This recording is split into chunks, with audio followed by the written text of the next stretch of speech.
Hello, everybody. So, I watched the Olympic this year to follow my favorite sports, and I think it's fair to say that it was one of the most controversial Olympics, from start ceremony to the outrageous dance moves. And this got me thinking, what is the Olympic spirit and what does it mean to hold this event every 4 years? And what are its origins and what direction is it headed in the future? So this is my research piece into why the current confusion about Olympic is happening.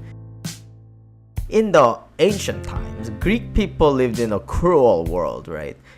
Persians and Romans and other Greek people, oh my, they were constantly kicking each other's asses, and the people died like nothing, and cities got wiped out overnight, and life was brutish and short. It was that three-piece combo. It was like living in the ancient hood. It sucked. No donut shops. And from this deathly environment, Greeks developed this mental culture that since life is short, instead of being sad, let's celebrate how bright we can shine before the lights go out on us.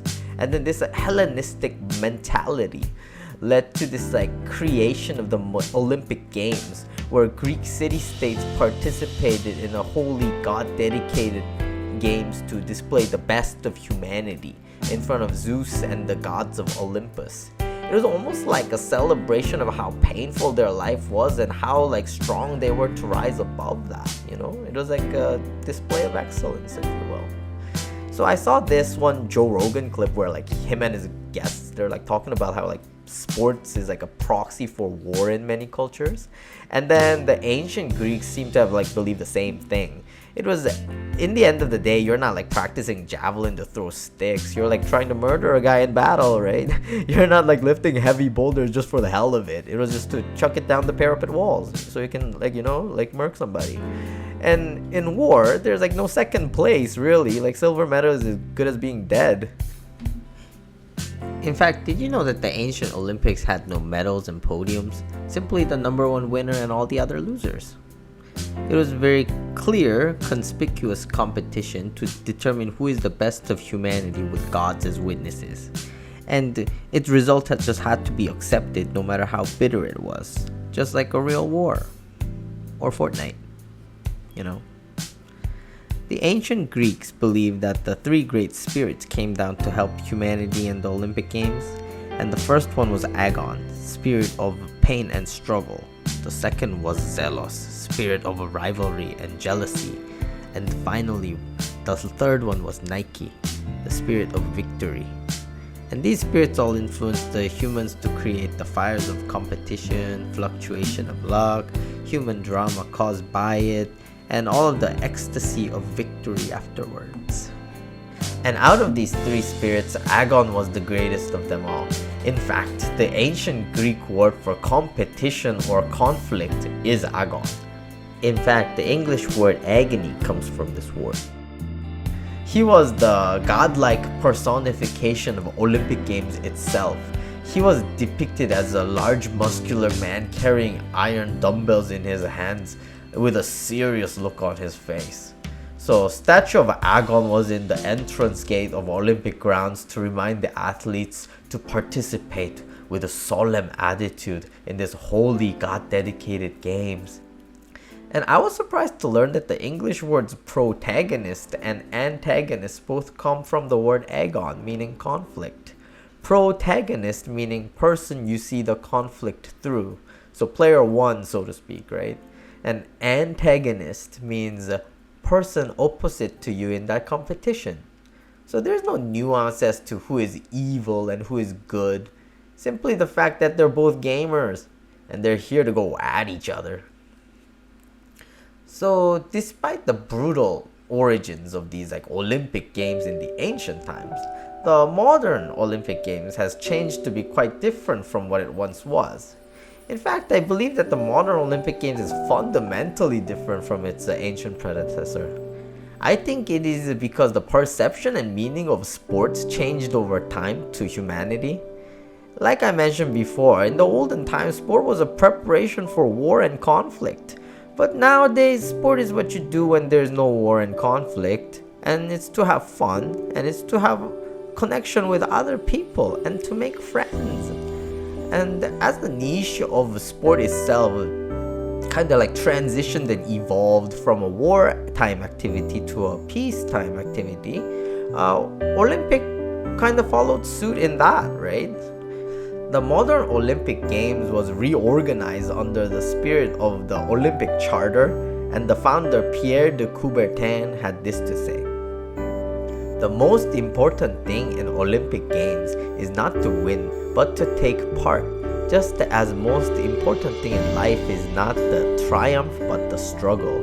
The essential thing is not to have conquered, but to have fought well." So it looks like participation had always been the focus of modern Olympics, not the gold medals. Well, in fact, did you know that they changed the motto of Olympics to faster, higher, stronger, together? And I know this inclusion-friendly statement drew a lot of different interpretations, and a lot of conflicts of opinion rose out of that.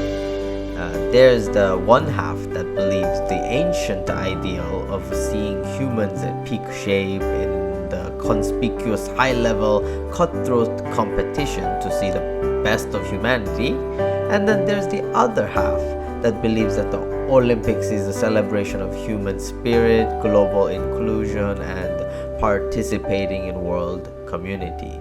And this kind of clash became a little more apparent in this Olympic with the controversial Australian dancer Ray Gunn. And I'm no expert in breakdancing, but her routine to me did not seem like a result of a hard-earned skill through an agony of training. Nor did it look to me like she had properly defeated other top-of-the-ladder breakdancing opponents along the way. In the classical times, the Greeks exalted the element of pain as the foremost characteristic of competition, because they thought that it was the greatest teacher of all. And I felt that the spirit of agon that the Greeks exalted so much was absent in her in that performance. And in my gut instinct, there was something un-Olympian about that. I guess it was just too different from the Olympics that I grew up watching and I came to expect. And I knew this was all done in the name of inclusion, but I honestly couldn't help but feel a little bit bewildered, because the Olympic weightlifters that I follow, they went through some of the most savage competition, breaking each other's hearts and dreams, and it kind of looked like this lady had a bit of an easier way. And in my opinion, that Olympic committee is the body that should be in charge of maintaining the Olympic culture and spirit, clarifying its definitions, and working on the ratio between competition and inclusion that is reasonable at Olympic level. And we are in an interesting timeline where we can maybe balance those two conflicting values of competition and inclusion, or maybe we're about to find out that it is mutually exclusive things and you cannot chase those two rabbits at once, because you will lose them both and the Olympics will just end up as a joke if that happens. But then again, what do I know, right? That was just my opinionated rant. Well, what do you guys think? Should the Olympics be more about inclusion or competition? Are you more of the ancient view, or are you more of the modern view?